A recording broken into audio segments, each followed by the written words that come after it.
আসসালামু আলাইকুম, কেমন আছেন সবাই? আশা করি ভালো আছেন। আমিও আলহামদুলিল্লাহ ভালোই আছি। আমি আপনাদের সাথে কিছু কথা বলবো। যারা প্রবাসে থাকেন কিছু কথা শেয়ার করবো আপনাদের সাথে। যারা প্রবাসে থাকেন তারা হয়তো জানেন যে কন্ট্রাক্ট মেরিট মানে একটা বিয়ে আছে প্রবাসে। সেটা কেমন, সেটা যদি বাংলাদেশের ছেলে হয় তাহলে অন্য একটা রাষ্ট্রের মেয়ের সাথে কন্ট্রাক্টে বিয়ে করে। যেমন বাঙালি ছেলে বেশিরভাগ ক্ষেত্রে আপনার ওই সিলেট, এই বাঙালি ছেলে বেশিরভাগ ক্ষেত্রে আপনাদের ওই ফিলিপিনি মেয়ে থাকে অথবা আহ, নেপালি মেয়ে থাকে, এদের সাথে কন্ট্রাক্টে মেরিট। সেটা কেমন? 2 বছরের কন্ট্রাক্ট থাকে বিয়েতে, এই বিয়েটাতে 2 বছরের কন্ট্রাক্টের বিয়ে। আর 2 বছর পর সেই বিয়েটা আর থাকে না আর কি। সিস্টেমটা কেমন? 2 বছরের জন্য একটা কাগজ করা হয় বিয়ের যাবতীয় কাজ চলে সব কিছু। বিয়ে মানে তো বুঝিনি যাবতীয় কাজ, এতটা আর সোশ্যাল মিডিয়াতে খুলে বলার আমি প্রয়োজন মনে করছি না।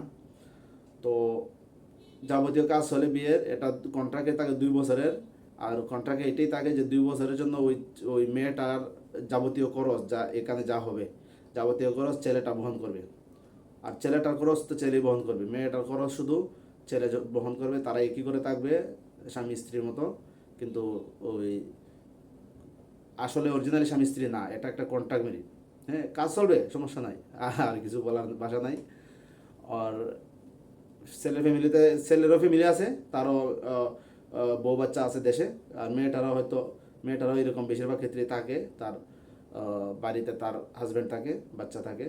কিন্তু এখানে যার যার খাইশ মিটা আর কি, এখন আর কি বলবো, আমি কোনো বাসার খুঁজে পাচ্ছি না, এটাই বলবো খাইশ মিটানি। তো এটা যে পবিত্র বন্ধন, বিয়ে যে বন্ধনটা, পবিত্র বন্ধনটা যে একটা কলঙ্কিত করার সিস্টেম বানাইছে, এটা কেডা বানাইছে, এটা কারা করে, তাদের কি আসলে পরকালের কোনো ভয় নাই তাদের? তারা যে এই ধরনের একটা সিস্টেম বানাইছে যে কন্ট্রাক্টে বিয়ে, এটা বেশিরভাগ ক্ষেত্রে পাকিস্তানি ছেলেরা বানাইছিল প্রথমে। আমি যতটুকু জানি পাকিস্তানিরা এই ফিলিপিনি মেয়েদের সঙ্গে এই ধরনের কাণ্ড কারখানা করতো। এরপরে ধীরে ধীরে ধীরে ধীরে একটা ইন্ডিয়ানি, বাঙালি সব কিছুই আছে, বেশিরভাগ ক্ষেত্রে পাকিস্তানি করতো। আর মেয়ে থাকতো বেশিরভাগ ক্ষেত্রে এই ফিলিপিনি মেয়ে। এরপরে নেপালি মেয়েও আসছে বেশিরভাগ। বাঙালি ছেলে, বাঙালি মেয়েও সময় অন্য রাষ্ট্রের একটা ছেলের সাথে এই ধরনের সম্পর্ক হয় করে। তো বাঙালি মেয়ের আমি যতটুকু জানি কমই পাইছি, বাঙালি মেয়ে বেশিরভাগ ক্ষেত্রে করে, তবে বাঙালি ছেলের সাথেই করে। আর বাইরের ছেলেরা সাথে একটু কমই আমি যতটুকু জানি আর কি। আর বাকি এই যে বাঙালি ছেলেরা এরা আছে ফিলিপিনি মেয়ের সাথে করে, আবার নেপালি মেয়ের সাথে করে, অন্য রাষ্ট্রের মেয়ের সাথেও আছে। তো এগুলো কন্ট্রাক্টে মেরিট, এটা আবার কী সিস্টেম? 2 বছরের জন্য বিয়ে, 2 বছর যাবতীয় খরচ, আর 2 বছর যার যার কি বলবো খাইশ মিটায়, এই ধরনের বিয়ে, এটা কি আসল কথা হইতেছে? তাদের পরকালের ভয় নেই, তারা দুনিয়াতে আসছে, তারা এটাই, আর কি বলবো, আমার কিছু বলার ভাষা নেই।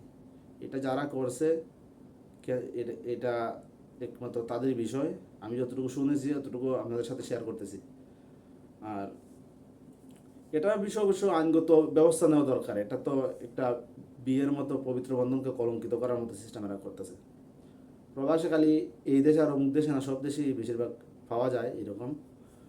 আর যাদের ফ্যামিলি আছে অবশ্যই, আমরা প্রবাসে এসেছি টাকা কামাই করার জন্য, ফ্যামিলিকে ভালো রাখার জন্য।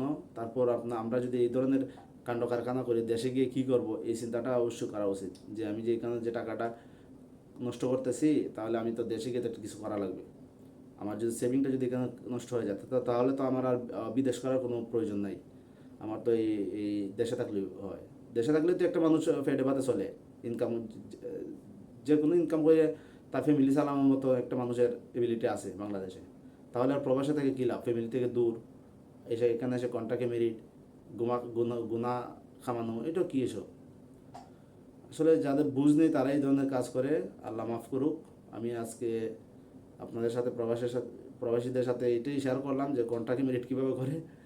আর একটু দয়া করে সবাই একটু কমেন্ট করবেন আপনার সামনে কি এই ধরনের কোনো কিছু আসেনি। আর আর কী সম্বন্ধে নেক্সট ভিডিও আপনারা চাচ্ছেন আমাকে একটা কমেন্ট করে জানাবেন, আমি আপনাদেরকে অবশ্যই সেই সম্বন্ধে আর একটা ভিডিও দেব। ধন্যবাদ সবাইকে আমার ভিডিওটা দেখার জন্য।